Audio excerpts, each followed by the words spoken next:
Les plus grands propagandistes néo-nazis sont la BBC, CNN, que même leur propre président qualifie de propagandiste. La seule chose qu'ils n'ont pas encore essayé, c'est de nous empoisonner. Mais sinon, il semble qu'ils aient déjà tout fait pour effacer toute trace de notre présence sur le sol européen. Depuis, il y a eu 3 tentatives d'assassinat contre moi.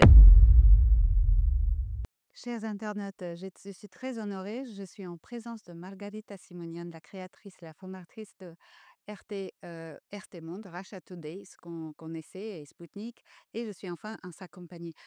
Добрый день, Margarita. Bonjour Margarita. Bonjour, merci. Очень приятно быть в C'est вашей, un grand plaisir d'être dans вашей votre студии studio et и de faire votre познакомиться с вами. connaissance. Когда вы Lorsque vous создали avez créé в RT en 2005-м научный 2005, vous étiez журналист и alors toute создали jeune РТ, journaliste. Quelle idée какая у вас была aviez-vous à тогда l'époque идея de о ce том, qui что arriverait произойдет à через RT dans 20 20 лет ans? с вашей... Alors, je n'avais absolument pas pensé à ce qui se passerait dans 20 ans. J'avais une seule idée, ne pas avoir honte. Et vous n'avez pas eu à avoir honte, Ah Margarita? Dieu merci, cela m'a beaucoup surprise. Ce fut une grande surprise que nous n'ayons pas été ridiculisés. Nous avons réellement été diffusés et nous nous sommes véritablement développés en une organisation puissante, sérieuse et connue dans le monde entier que nos soi-disant amis occidentaux considèrent comme effrayante et dangereuse. Bien sûr, je n'aurais jamais pu imaginer cela à 25 ans, lorsque j'ai commencé à gérer et à créer tout cela. Margarita, quand on Когда вас, dit que RT когда adopte un говорят о style том, что propagandiste РТ это plutôt que journalistique, пропагандистский, comment а не réagissez-vous?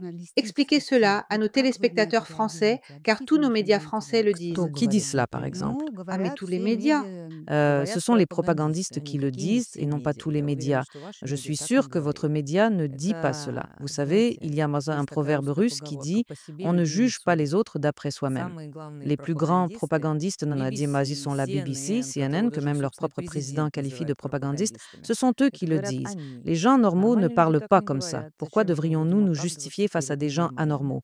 Мы Nous не ne le будем ferons этого pas. делать. А вы считаете ли вы, что Pensez-vous сегодня РТ qu'aujourd'hui играет RT joue un rôle геополитическую géopolitique роль en tant que как média? медиа? Et si oui, И pouvez-vous nous en если dire да, plus? то можете рассказать об этом? Tout média sérieux joue un rôle géopolitique. Ça, si nous ne jouions pas un rôle géopolitique, la France, je veux dire ses dirigeants actuels, ne s'acharneraient pas à nous interdire, à surveiller chacun de nos pas. La seule chose qu'ils n'ont pas encore essayé, c'est de nous empoisonner comme des papillons, vous savez, en nous saupoudrant de poison par-dessus. Mais sinon, il semble qu'ils aient déjà tout fait pour effacer toute trace de notre présence sur le sol européen, ces soi-disant Européens épris de liberté. Mais ils n'y arriveront pas parce qu'un discours, s'il est véridique, honnête, courageux et s'il correspond à ce que le peuple veut entendre, finira toujours par atteindre ce peuple, vous comprenez? Il arrivera. Ils peuvent bien tous nous étouffer, d'autres prendront notre place et continueront à faire ce que nous faisons. Ce sont eux qui ont fait de nous des acteurs et des facteurs de la grande géopolitique. Nous, nous faisions simplement notre travail. Nous faisions du journalisme. Nous disions aux gens la vérité, nous leur disions ce que les autres ne leur disaient pas. Vous vous souvenez des manifestations des Gilets jaunes en France?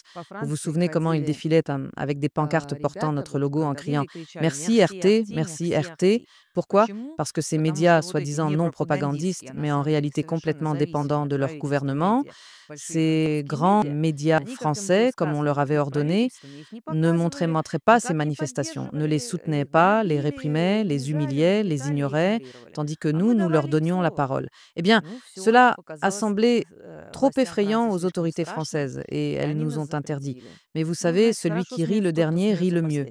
Правда. Absolument. Mais Но revenons à вспомним, l'époque où Emmanuel когда Macron a reçu Эммануэль Poutine à Макрон принимал Versailles. Путина в Déjà à ce Версале, moment-là, уже il avait тогда он désigné обозначил РТ RT и et Sputnik Спутник comme как des médias особенные particuliers. медиа. Как вы Comment тогда avez-vous отреагировали réagi на à вот этот cet acte акт, qui который était был абсолютно totalement неожиданным? inattendu? Je ne m'en souviens absolument pas. Tant d'années Сколько ont лет? passé. Il me semble que Macron По-моему, et Poutine se Макрон и sont Путин уже rencontrés несколько раз вместе plusieurs fois. были. Vraiment, je n'en ai pas le Это souvenir. C'était первый la première визит visite officielle de государственный, но Vladimir для Poutine. Probablement. Владимира Vous Путина vous en это souvenez parce que vous vivez en France. Pour nous, la France n'est qu'un pays parmi 200 autres. Ce qui s'est passé, qui a dit quoi? Depuis, il y a eu 3 tentatives d'assassinat contre moi et vous me demandez de me souvenir de ce que Macron a dit à Versailles. Mmh. Pour nos téléspectateurs français, effectivement, pendant les Gilets jaunes, le seul média qui couvrait tout clairement, c'était RT et à ce moment-là, vous êtes devenu le premier canal d'information en termes d'audience. Je suis très heureuse de l'entendre. Vous vous en souvenez? Oui, c'est un fait, bien sûr. C'était le canal numéro 300 et Oui. quelques et pourtant, c'était le premier que tout le monde regardait pour savoir ce qui se passait en France à propos de ces manifestations. Mais j'aimerais aussi savoir, quand RT a été interdit, l'Europe a interdit RT et la France a été en quelque sorte la première à suivre cet exemple. Pensez-vous qu'un jour cette interdiction sera levée? Si c'est le cas, reviendrez-vous vers nous? Cela nous est totalement égal, hein. Cela nous est totalement indifférent que l'interdiction soit levée ou non. Depuis qu'on nous a interdits en Europe, nos audiences en Europe ont été plusieurs fois multipliées. Comme nous ne travaillons plus directement sous notre propre marque, nous travaillons sur des projets dont même vous ne savez pas qu'ils sont à nous, et pourtant ils le sont, avec des audiences énormes. Nous avons maintenant plus de vues qu'à l'époque où nous travaillions sous notre marque et au grand jour. Comme on dit en russe, on nous met dehors par la porte et nous revenons par la fenêtre. Eh bien, c'est magnifique. Et en même temps, quel est aujourd'hui le plan de développement de RT? Est-ce qu'il y a encore des pays, que RT n'a pas couverts? Alors, le plan de développement de RT dépend simplement des plans de la France et d'autres pays pour détruire RT. Eh bien, s'ils resserrent la vis, nous trouverons d'autres chemins. Périodiquement, ils découvrent certains de nos projets alternatifs, ils les ferment, ils menacent les gens qui y travaillent, leurs propres citoyens, de poursuites judiciaires.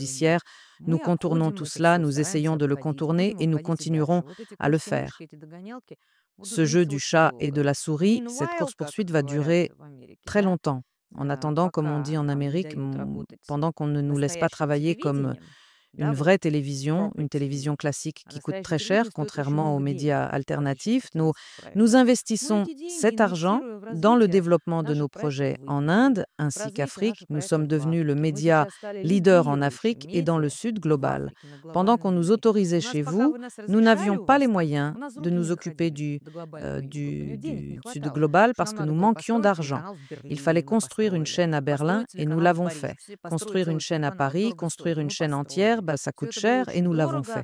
Tout cela coûtait très cher et nos budgets ne sont pas astronomiques, contrairement à ce que prétend cette presse vraiment propagandiste. Et maintenant, c'est merveilleux, on s'est rendu compte à quel point on nous attendait en Afrique, comme c'est formidable, à quel point on nous attendait en Inde. Cette année, par exemple, nous lançons une chaîne de télévision à part entière en Inde. Nous n'en avions même pas rêvé. Alors merci à ceux qui ont décidé de nous interdire. Cela nous profite toujours. Margarita, dernière question, et je sais à quel point votre temps est précieux. Non, allez-y. Et à quel point c'est exceptionnel pour nous d'avoir cette opportunité. Nos spectateurs l'apprécieront. Merci. Vous savez, beaucoup s'étonnent qu'une femme si jeune et belle ait pu s'élever ainsi. J'étais jeune quand on m'a nommée et je ne suis plus toute jeune. Non, mais vous êtes toujours jeune. Je pense que même dans 20 ans, vous resterez jeune aux yeux de nos téléspectateurs. Et en principe, la Russie met souvent des femmes sur le devant de la scène, vous ou Maria Vladimirovna Zakharova. Quel est le secret? Comment cela fonctionne-t-il? Vous savez, moi, c'est une histoire surprenante. Il n'y a pas de sujet là-dessus, vous comprenez. On m'a invité en France, à Bordeaux, il y a peut-être 10 ans, avant la Crimée, je crois. Ah oui, je peux même dire précisément, c'était en 2013. Je pense avant la Crimée. C'était un forum, il s'appelait, je crois, 1000 femmes influentes du monde ou 100 femmes influentes du monde, quelque chose comme ça. Ils nous ont réunis du monde entier, ils nous ont promenés sur une rivière, sur un bateau. Ensuite, nous sommes allés à Bordeaux et ils m'ont donné la parole pour un discours principal pour que je m'exprime précisément sur la question de comment, en tant que femme, jeune fille, j'ai réussi à devenir une grande dirigeante. Je leur ai dit... Vous savez, en Russie, cette question semble tellement absurde que ce serait comme si vous me demandiez « Comment avez-vous réussi à devenir dirigeante alors que vous avez les yeux bleus ou alors que vous êtes brune ou alors que vous êtes de petite taille ?» Quand vous me dites « Comment avez-vous réussi alors que vous êtes une femme pour un Russe ?» Cette question est aussi ridicule que si on me demandait « Comment avez-vous réussi alors que vous avez les cheveux foncés et pourtant vous êtes devenue une grande dirigeante ?» Il n'y a pas de sujet là-dessus.